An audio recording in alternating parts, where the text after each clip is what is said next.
নমস্কার, ঘুমপাড়ানি মাসি চ্যানেলে সবাইকে স্বাগত। আজকের গল্পের কাঠামো ও চরিত্রবিন্যাসে শ্রীকৃষ্ণ কীর্তন কাব্যের প্রভাব স্পষ্ট, যেখানে রাধাকৃষ্ণের মান অভিমানের সম্পর্ক এই গল্পের স্বামী স্ত্রীর সম্পর্কের মধ্যে প্রতিফলিত হয়েছে। আজকের গল্প রবীন্দ্রনাথ ঠাকুরের লেখা মানভঞ্জন।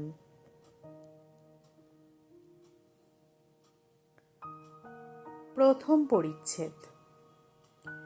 রমানাথ শীলের ত্রিতল অট্টালিকায় সর্বোচ্চ তলের ঘরে গোপীনাথ শীলের স্ত্রী গিরিবালা বাস করে। শয়নকক্ষের দক্ষিণ দ্বারের সম্মুখে ফুলের টবে গুটিকতক বেলফুল এবং গোলাপ ফুলের গাছ। ছাদটি উচ্চ প্রাচীর দিয়া ঘেরা। বহির্দৃশ্য দেখিবার জন্য প্রাচীরের মাঝে মাঝে একটি করিয়া ইট ফাঁক দেয়া আছে। শোবার ঘরে নানা বেশ এবং বিবেশ বিশিষ্ট বিলাতি নারী মূর্তির বাঁধানো এনগ্রেভিং টাঙানো রহিয়াছে, কিন্তু প্রবেশদ্বারের সম্মুখবর্তী বৃহৎ আয়নার উপরে ষোড়শী গৃহস্বামিনীর যে প্রতিবিম্বটি পড়ে, তাহা দেওয়ালের কোনো ছবি অপেক্ষা সৌন্দর্যে ন্যূন নহে। গিরিবালার সৌন্দর্য অকস্মাৎ আলোকরশ্মির ন্যায়, বিস্ময়ের ন্যায়, নিদ্রাভঙ্গে চেতনার ন্যায় একেবারে চকিতে আসিয়া আঘাত করে এবং এক আঘাতে অভিভূত করিয়া দিতে পারে। তাহাকে দেখিলে মনে হয় ইহাকে দেখিবার জন্য প্রস্তুত ছিলাম না। চারিদিকে এবং চিরকাল যেরূপ দেখিয়া আসিতেছে, এ একেবারে হঠাৎ তাহা হইতে অনেক স্বতন্ত্র। গিরিবালাও আপন লাবণ্যোচ্ছ্বাসে আপনি আদ্যপান্ত তরঙ্গিত হইয়া উঠিয়াছে। মদের ফেনা যেমন পাত্র ছাপিয়া পড়িয়া যায়, নবযৌবন এবং নবীন সৌন্দর্য তাহার সর্বাঙ্গে তেমনি ছাপিয়া পড়িয়া যাইতেছে। তাহার বসনে ভূষণে গমনে, তাহার বাহুর বিক্ষেপে, তাহার গ্রীবার ভঙ্গিতে, তাহার চঞ্চল চরণের উদ্দাম ছন্দে, নূপুর নিক্কণে, কঙ্কণের কিঙ্কিণীতে, তরল হাস্যে, ক্ষিপ্র ভাষায়, উজ্জ্বল কটাক্ষে একেবারে উচ্ছৃঙ্খলভাবে উদ্বেলিত হইয়া উঠিতেছে। আপন সর্বাঙ্গের এই উচ্ছ্বলিত মদির রসে গিরিবালার একটা নেশা লাগিয়াছে। প্রায় দেখা যাইত একখানি কোমল রঙিন বস্ত্রে আপনার পরিপূর্ণ দেহখানি জড়াইয়া সে ছাতের উপর অকারণে চঞ্চল হইয়া বেড়াইতেছে, যেন মনের ভিতরকার কোনো এক অশ্রুত অবক্ত সঙ্গীতের তালে তালে তাহার অঙ্গ প্রত্যঙ্গ নৃত্য করিতে চাহিতেছে। আপনার অঙ্গকে নানা ভঙ্গিতে উৎক্ষিপ্ত বিক্ষিপ্ত প্রক্ষিপ্ত করিয়া তাহার যেন বিশেষ কি এক আনন্দ আছে। সে যেন আপন সৌন্দর্যের নানা দিকে নানা ঢেউ তুলিয়া দিয়া সর্বাঙ্গের উত্তপ্ত রক্তস্রোতে অপূর্ব পুলক সহকারে বিচিত্র আঘাত প্রতিঘাত অনুভব করিতে থাকে। সে হঠাৎ গাছ হইতে পাতা ছিঁড়িয়া দক্ষিণ বাহু আকাশে তুলিয়া সেটা বাতাসে উড়াইয়া দেয়। অমনি তাহার বালা বাজিয়া উঠে, তাহার অঞ্চল বিশ্বস্ত্র হইয়া পড়ে। তাহার সুললিত বাহুর ভঙ্গিটি পিঞ্জরমুক্ত অদৃশ্য পাখির মতো অনন্ত আকাশে মেঘরাজ্যের অভিমুখে উড়িয়া চলিয়া যায়। হঠাৎ সে টব হইতে একটা মাটির ঢেলা তুলিয়া অকারণে ছুঁড়িয়া ফেলিয়া দেয়। চরণাঙ্গুলির উপর ভর দিয়া উচ্চ হইয়া দাঁড়াইয়া প্রাচীরের ছিদ্র দিয়া বৃহৎ বহির্জগৎটা একবার চট করিয়া দেখিয়া লয়, আবার ঘুরিয়া আঁচল ঘুরাইয়া চলিয়া আসে। আঁচলের চাবির গোছা ঝিনঝিন করিয়া বাজিয়া উঠে। হয়তো আয়নার সম্মুখে গিয়া খোপা খুলিয়া ফেলিয়া অসময়ে চুল বাঁধিতে বসে। চুল বাঁধিবার দড়ি দিয়া কেশমূল বেষ্টন করিয়া সেই দড়ি কুন্দ দন্ত পংক্তিতে দংশন করিয়া ধরে। দুই বাহু ঊর্ধ্বে তুলিয়া মস্তকের পশ্চাতে বেণীগুলিকে দৃঢ় আকর্ষণে কুণ্ডলায়িত করে। চুল বাঁধা শেষ করিয়া হাতের সমস্ত কাজ ফুরাইয়া যায়। তখন সে আলস্য ভরে কোমল বিছানার উপরে আপনাকে পত্রান্তরালচ্যুত একটি জ্যোৎস্না লেখার মতো বিস্তীর্ণ করিয়া দেয়। তাহার সন্তানাদি নাই, ধনী গৃহে তাহার কোনো কাজকর্মও নাই। সে কেবল নির্জনে প্রতিদিন আপনার মধ্যে আপনি সঞ্চিত হইয়া শেষকালে আপনাকে আর ধারণ করিয়া রাখিতে পারিতেছে না। স্বামী আছে, কিন্তু স্বামী তাহার আয়ত্তের মধ্যে নেই। গিরিবালা বাল্যকাল হইতে যৌবনে এমন পূর্ণ বিকশিত হইয়া উঠিয়াও কেমন করিয়া তাহার স্বামীর চক্ষু এড়াইয়া গেছে।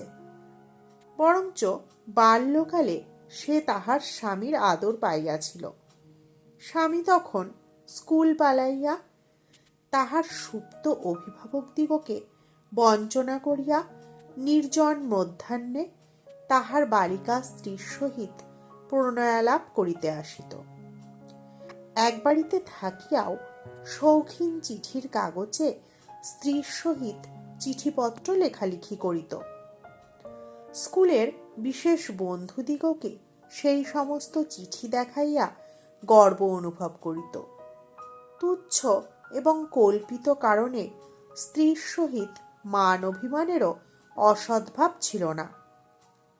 এমন সময়ে বাপের মৃত্যুতে গোপীনাথ স্বয়ং বাড়ির কর্তা হইয়া উঠিল। কাঁচা কাঠের তক্তায় শীঘ্র পোকা ধরে। কাঁচা বয়সে গোপীনাথ যখন স্বাধীন হইয়া উঠিল, তখন অনেকগুলি জীবজন্তু তাহার স্কন্ধে বাসা করিল। তখন ক্রমে অন্তঃপুরে তাহার গতিবিধি হ্রাস হইয়া অন্যত্র প্রসারিত হইতে লাগিল। দলপতিত্বের একটা উত্তেজনা আছে। মানুষের কাছে মানুষের নেশাটা অত্যন্ত বেশি। অসংখ্য মনুষ্য জীবন এবং সুবিস্তীর্ণ ইতিহাসের উপর আপন প্রভাব বিস্তার করিবার প্রতি নেপোলিয়নের যে একটা প্রবল আকর্ষণ ছিল, একটি ছোট বৈঠকখানার ছোট কর্তাটিরও নিজের ক্ষুদ্র দলের নেশা অল্পতর পরিমাণে সেই এক জাতীয়। সামান্য ইয়ার্কি বন্ধনে আপনার চারিদিকে একটা লক্ষ্মী ছাড়া ইয়ার মণ্ডলী সৃজন করিয়া তুলিলে তাহাদের উপর আধিপত্য এবং তাহাদের নিকট হইতে বাহবা লাভ করা একটা প্রচণ্ড উত্তেজনার কারণ হইয়া দাঁড়ায়। সেজন্য অনেক লোক বিষয়নাশ, ঋণ, কলঙ্ক সমস্তই স্বীকার করিতে প্রস্তুত হয়।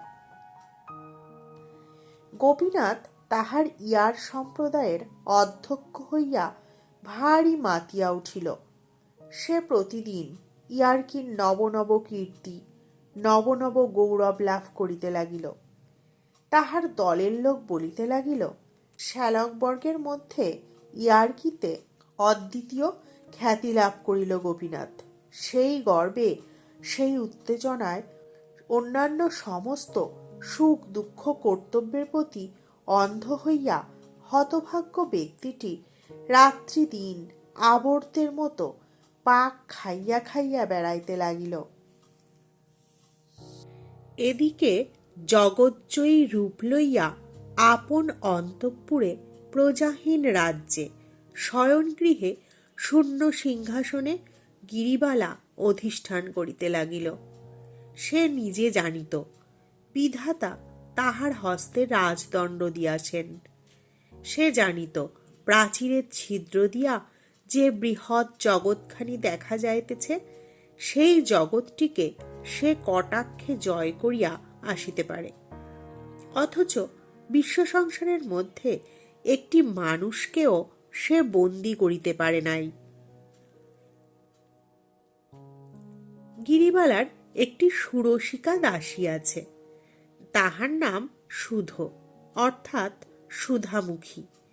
সে গান গাহিত, নাচিত, ছড়া কাটিত, প্রভুপত্নীর রূপের ব্যাখ্যা করিত এবং অরসিকের হস্তে এমন রূপ নিষ্ফল হইল বলিয়া আক্ষেপ করিত।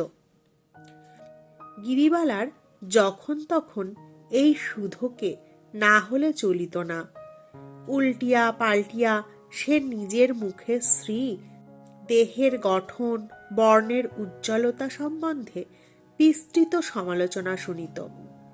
মাঝে মাঝে তাহার প্রতিবাদ করিত এবং পরম পুলকিত চিত্তে সুধকে মিথ্যাবাদিনী, চাটুভাষিনী বলিয়া গঞ্জনা করিতে ছাড়িত না। সুধ তখন শত শত শপথ সহকারে নিজের মতের অকৃত্রিমতা প্রমাণ করিতে বসিত। গিরিবালার পক্ষে তাহা বিশ্বাস করা নিতান্ত কঠিন হইত না। সুধ গিরিবালাকে গান শুনাইত, দাসখত দিলাম লিখে শ্রীচরণে। এই গানের মধ্যে গিরিবালা নিজের অলক্তাঙ্কিত অনিন্দ সুন্দর চরণ পল্লবের স্তব শুনিতে পাইত এবং একটি পদলুণ্ঠিত দাসের ছবি তাহার কল্পনায় উদিত হইত। কিন্তু হায়, দুটি শ্রীচরণ মলের শব্দে শূন্য ছাদের উপরে আপন জয়গান ঝঙ্কৃত করিয়া বেড়ায়, তবু কোনো স্বেচ্ছাবিকৃত ভক্ত আসিয়া দাসখত লিখিয়া দিয়া যায় না। গোপীনাথ যাহাকে দাসখত লিখিয়া দিয়াছে তাহার নাম লবঙ্গ। সে থিয়েটারে অভিনয় করে। সে স্টেজের ওপর চমৎকার মূর্ছা যাইতে পারে। সে যখন সানুনাসিক কৃত্রিম কাদুনীশ্বরে হাঁপাইয়া হাঁপাইয়া, টানিয়া টানিয়া, আধো আধো উচ্চারণে প্রাণনাথ, প্রাণেশ্বর করিয়া ডাক ছাড়িতে থাকে, তখন প্যাংলা ধুতির ওপর ওয়েস্টকোট পরা ফুল মোজামণ্ডিত দর্শক মণ্ডলী এক্সেলেন্ট এক্সেলেন্ট করিয়া উচ্ছ্বসিত হইয়া উঠে। এই অভিনেত্রী লবঙ্গের অত্যাশ্চর্য ক্ষমতার বর্ণনা গিরিবালা ইতিপূর্বে অনেকবার তাহার স্বামীর মুখে শুনিয়াছে। তখনও তাহার স্বামী সম্পূর্ণরূপ পলাতক হয় নাই। তখন সে তাহার স্বামীর মোহাবস্থা না জানিয়াও মনে মনে অসূয়া অনুভব করিত। আর কোনো নারীর এমন কোনো মনোরঞ্জনী বিদ্যা আছে যাহা তাহার নাই, ইহা সে সহ্য করিতে পারিত না। শাশু ও কৌতূহলে সে অনেকবার থিয়েটার দেখিতে যাইবার ইচ্ছা প্রকাশ করিত, কিন্তু কিছুতেই স্বামীর মত করিতে পারিত না। অবশেষে সে একদিন টাকা দিয়া সুধকে থিয়েটার দেখিতে পাঠাইয়া দিল। সুধ আসিয়া নাসা ভ্রু কুঞ্চিত করিয়া রাম নাম উচ্চারণপূর্বক অভিনেত্রীগণের ললাট দেশে সম্মানার্জনীয় ব্যবস্থা করিল এবং তাহাদের কদর্য মূর্তি ও কৃত্রিম ভঙ্গিতে যে সমস্ত পুরুষের অভিরুচি জন্মে, তাহাদের সম্বন্ধেও সেই একই রূপ বিধান স্থির করিল। শুনিয়া গিরিবালা বিশেষ আশ্বস্ত হইল। কিন্তু যখন তাহার স্বামীবন্ধন ছিন্ন করিয়া গেল, তখন তাহার মনে সংশয় উপস্থিত হইল। সুধর কথায় অবিশ্বাস প্রকাশ করিলে সুধ গিরির গা ছুঁইয়া বারংবার কহিল, বস্ত্রখণ্ডাবৃত দগ্ধ কাষ্ঠের মতো তাহা নীরস এবং কুৎসিত চেহারা। গিরি তাহার আকর্ষণীয় শক্তির কোনো কারণ নির্ণয় করিতে পারিল না এবং নিজের অভিমানে সাংঘাতিক আঘাতপ্রাপ্ত হইয়া জ্বলিতে লাগিল। অবশেষে একদিন সন্ধ্যাবেলায় সুধোকে লইয়া গোপনে থিয়েটার দেখিতে গেল। নিষিদ্ধ কাজের উত্তেজনা বেশি। তাহার হৃৎপিণ্ডের মধ্যে যে এক মৃদু কম্পন উপস্থিত হইয়াছিল, সেই কম্পনাবেগে এই আলোকময় লোকময় বাদ্য সঙ্গীত মুখরিত দৃশ্যপট শোভিত রঙ্গভূমি তাহার চক্ষে দ্বিগুণ অপরূপতা ধারণ করিল। তাহার সেই প্রাচীর বেষ্টিত নির্জন নিরানন্দ অন্তঃপুর হইতে এ কোন এক সুসজ্জিত সুন্দর উৎসব লোকের প্রান্তে আসিয়া উপস্থিত হইল। সমস্ত স্বপ্ন বলিয়া বোধ হইতে লাগিল। সেদিন মানভঞ্জন অপেরা অভিনয় হইতেছে। কখন ঘণ্টা বাজিল, বাদ্য থামিয়া গেল, চঞ্চল দর্শকগণ মুহূর্তে স্থির নিস্তব্ধ হইয়া বসিল। রঙ্গমঞ্চের সম্মুখবর্তী আলোকমালা উজ্জ্বলতর হইয়া উঠিল। পট উঠিয়া গেল। একদল সুসজ্জিত নটী ব্রজাঙ্গনা সাজিয়া সঙ্গীত সহযোগে নৃত্য করিতে লাগিল। দর্শকগণের করতালি এবং প্রশংসাবাদে নাট্যশালা থাকিয়া থাকিয়া ধ্বনিত কম্পিত হইয়া উঠিল। তখন গিরিবালার তরুণ দেহের রক্তলহরী উন্মাদনায় আলোড়িত হইতে লাগিল। সেই সঙ্গীতের তানে, আলোক ও আভরণের ছটায় এবং সম্মিলিত প্রশংসাধ্বনিতে সে ক্ষণকালের জন্য সমাজ সংসার সমস্ত বিস্তৃত হইয়া গেল। মনে করিল এমন এক জায়গায় আসিয়াছে যেখানে বন্ধন মুক্ত সৌন্দর্যপূর্ণ স্বাধীনতার কোনো বাধা মাত্র নাই। শুধু মাঝে মাঝে আসিয়া ভীত স্বরে কানে কানে বলে, বৌঠাকুরন, এবেলা বাড়ি ফিরিয়া চলো, দাদাবাবু জানিতে পারিলে রক্ষা থাকিবে না। গিরিবালা সে কথায় কর্ণপাত করে না। তাহার মনে এখন আর কিছুমাত্র ভয় নাই। অভিনয় অনেক দূর অগ্রসর হইল। রাধার দুর্জয় মান হইয়াছে। সে মানসাগরে কৃষ্ণ আর কিছুতেই থই পাইতেছে না। কত অনুনয় বিনয়, সাধাসাধি, কাঁদাকাঁদি, কিছুতেই কিছু হয় না। তখন গর্বভরে গিরিবালার বক্ষ ফুলিতে লাগিল। কৃষ্ণের এই লাঞ্ছনায় সে যেন মনে মনে রাধা হইয়া নিজের অসীম প্রতাপ নিজে অনুভব করিতে লাগিল। কেহ তাহাকে কখনো এমন করিয়া সাধে নাই। সে অবহেলিত, অবমানিত, পরিত্যক্ত স্ত্রী, কিন্তু তবু সে এক অপূর্ব মোহে স্থির করিল যে এমন করিয়া নিষ্ঠুরভাবে কাঁদাইবার ক্ষমতা তাহারও আছে।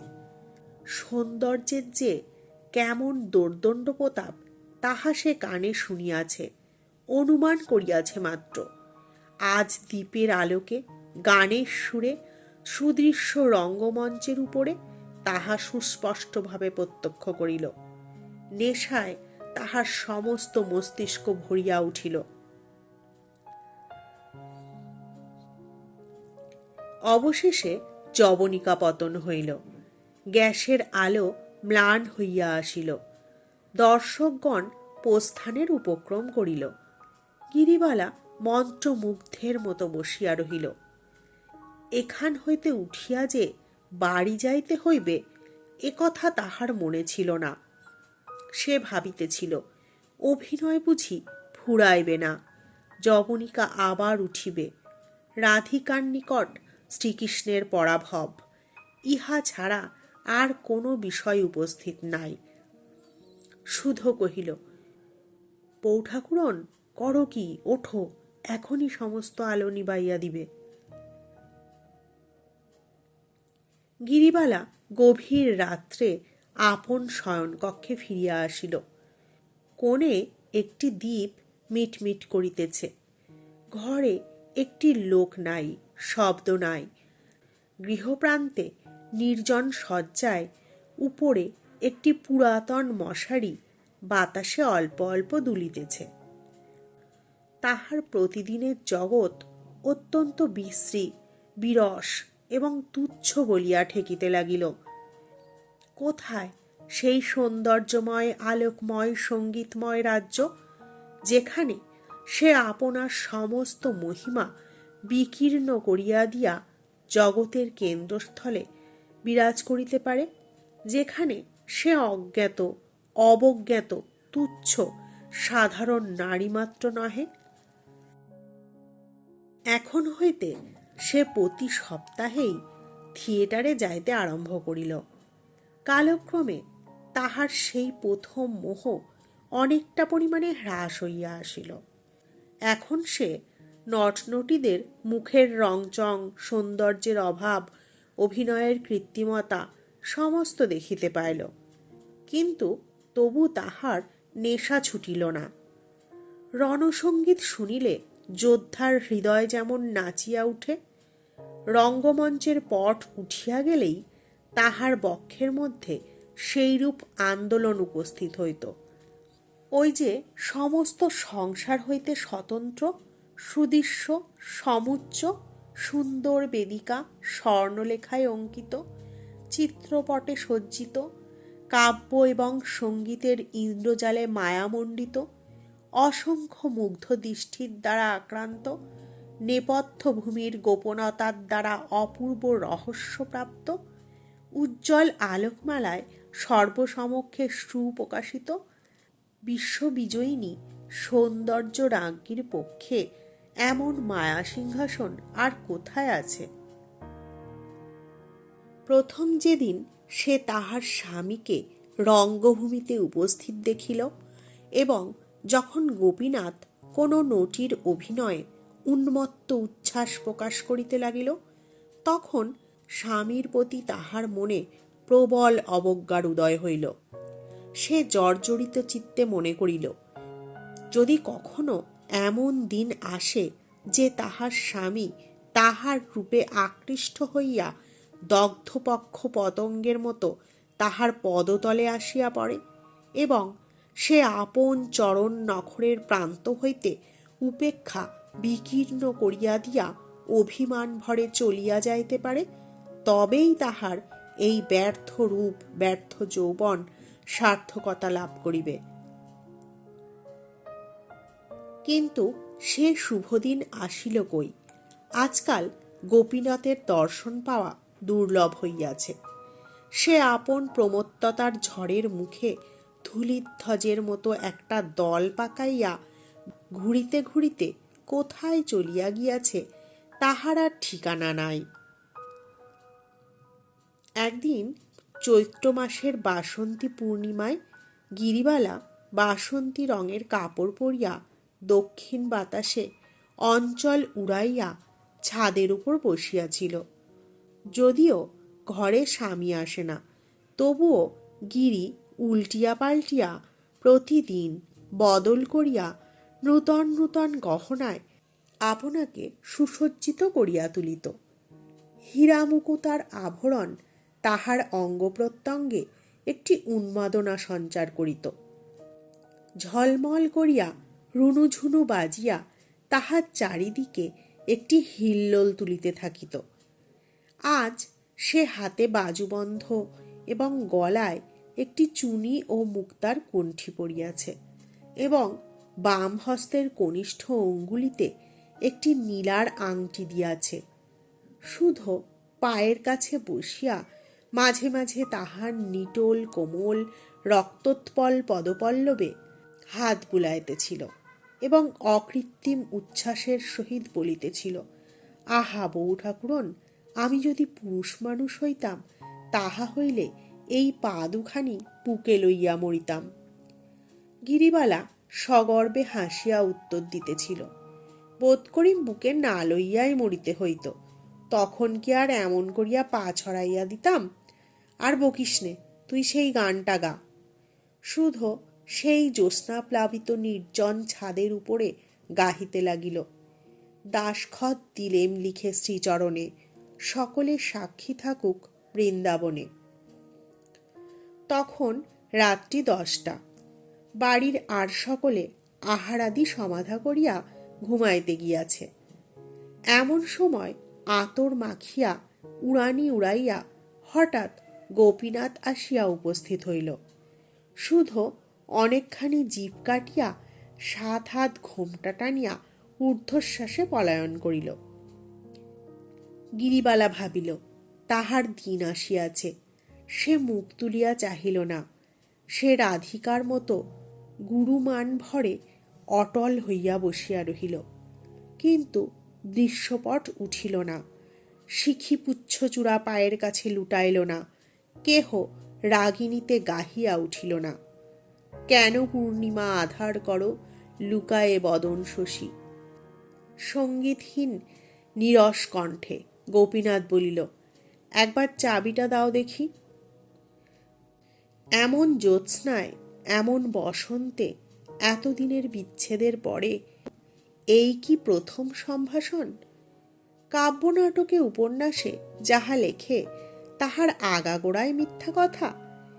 অভিনয় মঞ্চেই প্রণয়ী গান গাহিয়া পায়ে আসিয়া লুটাইয়া পড়ে, এবং তাহাই দেখিয়া যে দর্শকের চিত্ত বিগলিত হইয়া যায়, সেই লোকটি বসন্ত নিশীথে গৃহছাদে আসিয়া আপন অনুপমা যুবতী স্ত্রীকে বলে, ওগো একবার চাবিটা দাও দেখি।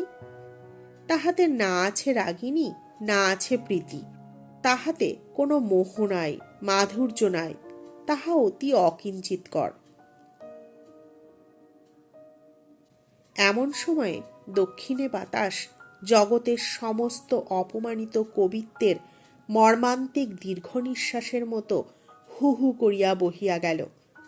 টব ভরা ফুটন্ত বেলফুলের গন্ধ ছাদময় ছড়াইয়া দিয়া গেল।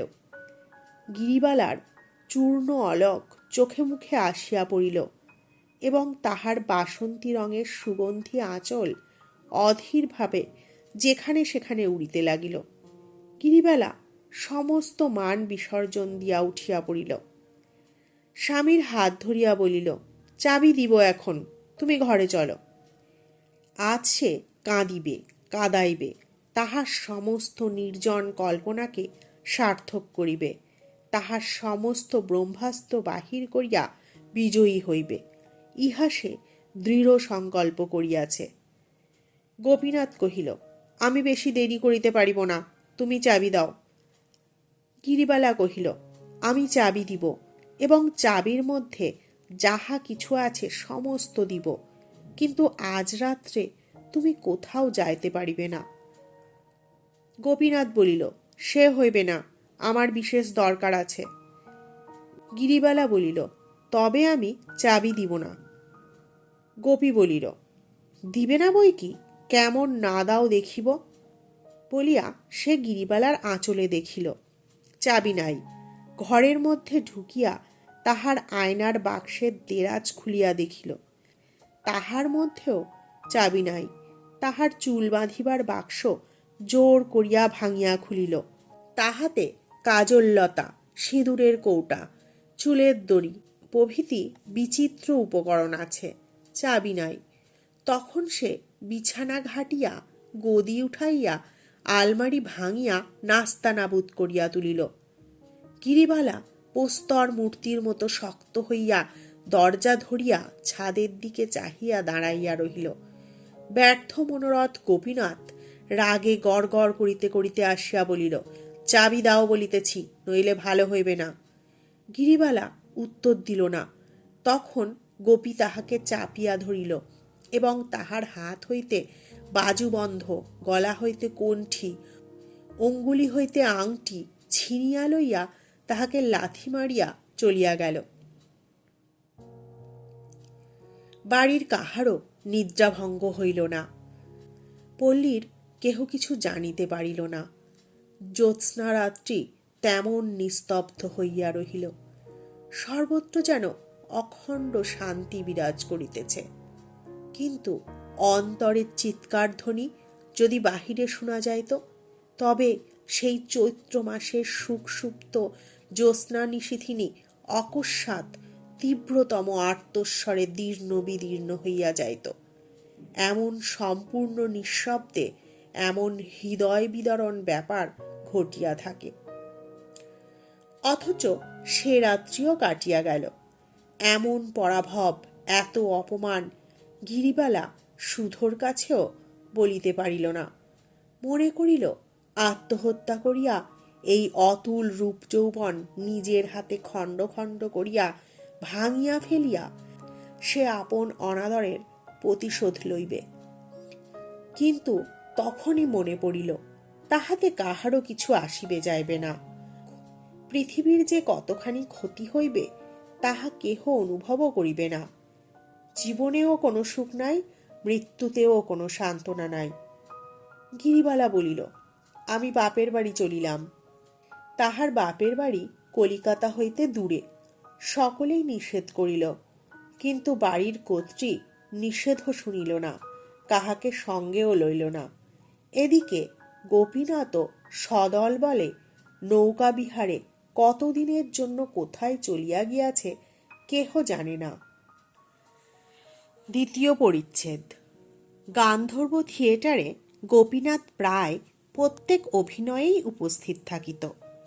সেখানে মনোরমা নাটকে লবঙ্গ মনোরমা সাজিত এবং গোপীনাথ সদলে সম্মুখের সারে বসিয়া তাহাকে উচ্চৈস্বরে বাহবা দিত এবং স্টেজের উপর তোড়া ছুঁড়িয়া ফেলিত।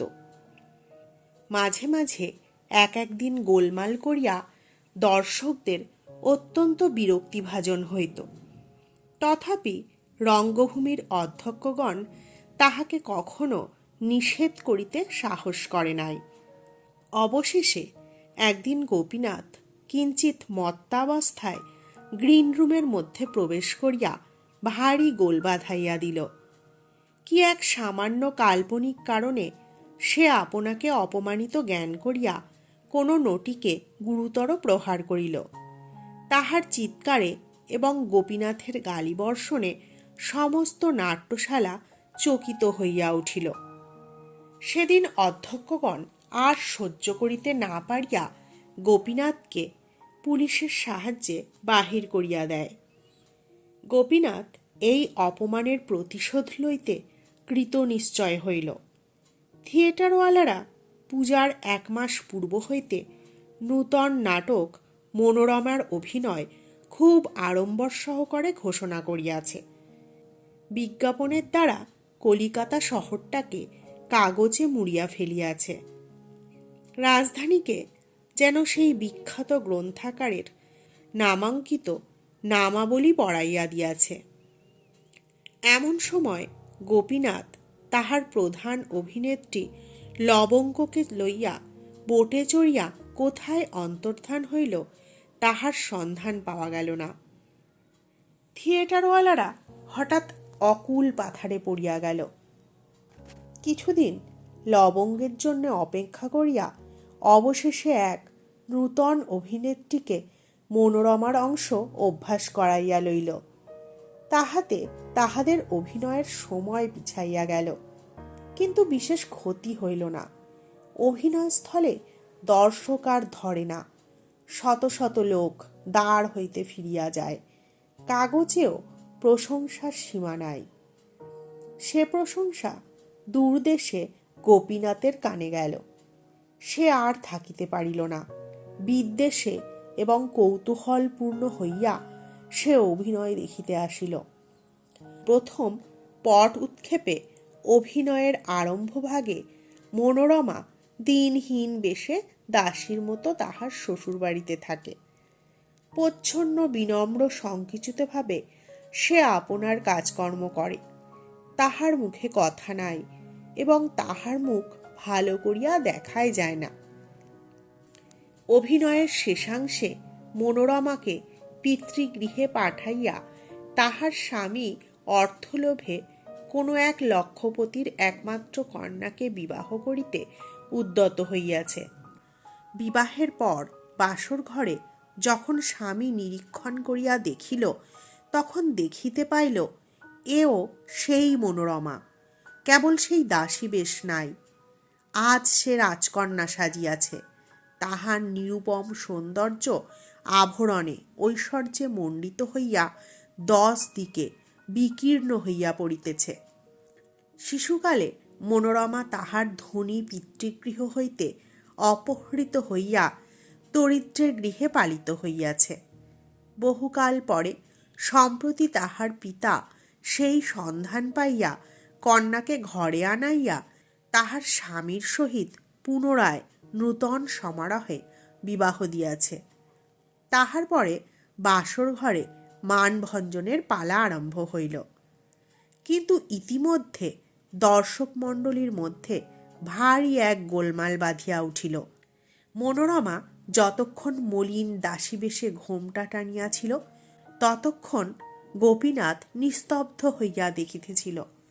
কিন্তু যখন সে আভরণে ঝলমল করিয়া, রক্তাম্বর পরিয়া, মাথার ঘোমটা ঘুচাইয়া, রূপের তরঙ্গ তুলিয়া বাসর ঘরে দাঁড়াইল এবং এক অনির্বচনীয় গর্বে গৌরবে গ্রীবা বঙ্কিম করিয়া সমস্ত দর্শক মণ্ডলীর প্রতি এবং বিশেষ করিয়া সম্মুখবর্তী গোপীনাথের প্রতি চকিত বিদ্যুতের ন্যায় অবজ্ঞাব্রজপূর্ণ তীক্ষ্ণ কটাক্ষ নিক্ষেপ করিল, যখন সমস্ত দর্শক মণ্ডলীর চিত্ত উদ্বেলিত হইয়া প্রশংসার করতালিতে নাট্যস্থলী সুদীর্ঘকাল কম্পান্বিত করিয়া তুলিতে লাগিল, তখন গোপীনাথ সহসা উঠিয়া দাঁড়াইয়া গিরিবালা গিরিবালা করিয়া চিৎকার করিয়া উঠিল। ছুটিয়া স্টেজের ওপর লাফ দিয়া উঠিবার চেষ্টা করিল। বাদকগণ তাহাকে ধরিয়া ফেলিল। এই অকস্মাৎ রসভঙ্গে মর্মান্তিক ক্রুদ্ধ হইয়া দর্শকগণ ইংরেজিতে বাংলায় দূর করে দাও, বের করে দাও বলিয়া চিৎকার করিতে লাগিল। গোপীনাথ পাগলের মতো ভগ্ন কণ্ঠে চিৎকার করিতে লাগিল, আমি ওকে খুন করব, ওকে খুন করব। পুলিশ আসিয়া গোপীনাথকে ধরিয়া টানিয়া বাহির করিয়া লইয়া গেল।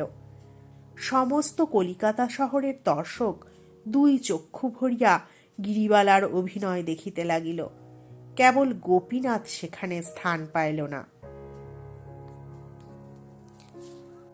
আজকের গল্প এখানেই শেষ হলো। গল্পটি মূলত গিরিবালার অভিমান ভাঙানো বা মানভঞ্জনকে কেন্দ্র করে আবর্তিত হয়, যেখানে নাটকের মঞ্চ থেকে বাস্তব জীবনে এসে গিরিবালা ও গোপীনাথের সম্পর্কে টানাপোড়েন দেখানো হয়েছে। ধন্যবাদ সকলকে। সবাই ভালো থাকবেন, সুস্থ থাকবেন, আর ভালো লাগলে একটি লাইক করে দেবার আবদার রইল।